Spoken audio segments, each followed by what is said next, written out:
আব্বা আপনি? Hello guys, this is your boy Tohid Afridi. আজকের ব্লগটা কত নম্বরে আমাদের? 170।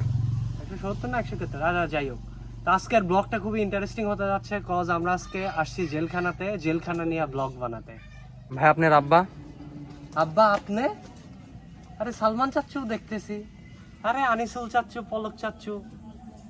আরে হারুন কাকা না? না, হারুন কাকা না তো। ভাই আপনার হাতে বেল কে? ও, তোরে তো বলা হয় নাই।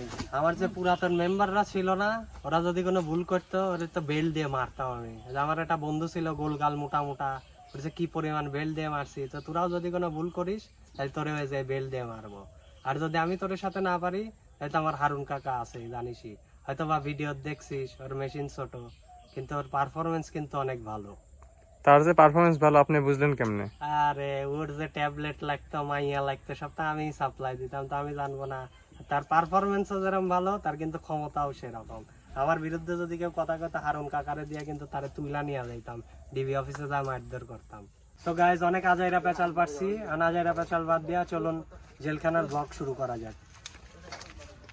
গাইজ, এটা হচ্ছে গণরুম। এখানে যেসব আসামিদের এখনো আর কি সাজা হয় নাই, তারা সবাই এসে প্রথমে এখানেই থাকে।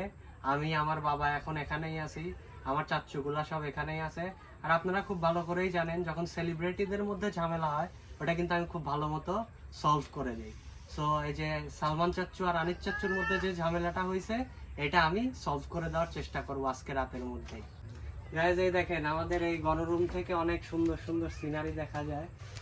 গাইজ, এই যে পুকুরটা দেখতেছেন, এটা হচ্ছে কয়েদিরা নিজে নিজে কোদাল দিয়ে কেটে কেটে বানাইছে, কারণ ওরা এখানে শুধু খায় আর ঘুমায় না, ওরা এখানে কাজও করে। যার বিনিময়ে ওদেরকে প্রত্যেক মাসে টাকা দেওয়া হয়। যে টাকা তারা যখন ছাড়া পায় তখন তাদের দিয়ে দেয়, যাতে জেল থেকে বের হওয়ার পরে তারা আর কোনো ইলিগেল কাজ না করে, এই টাকা দেওয়া যাতে তারা কিছু করতে পারে।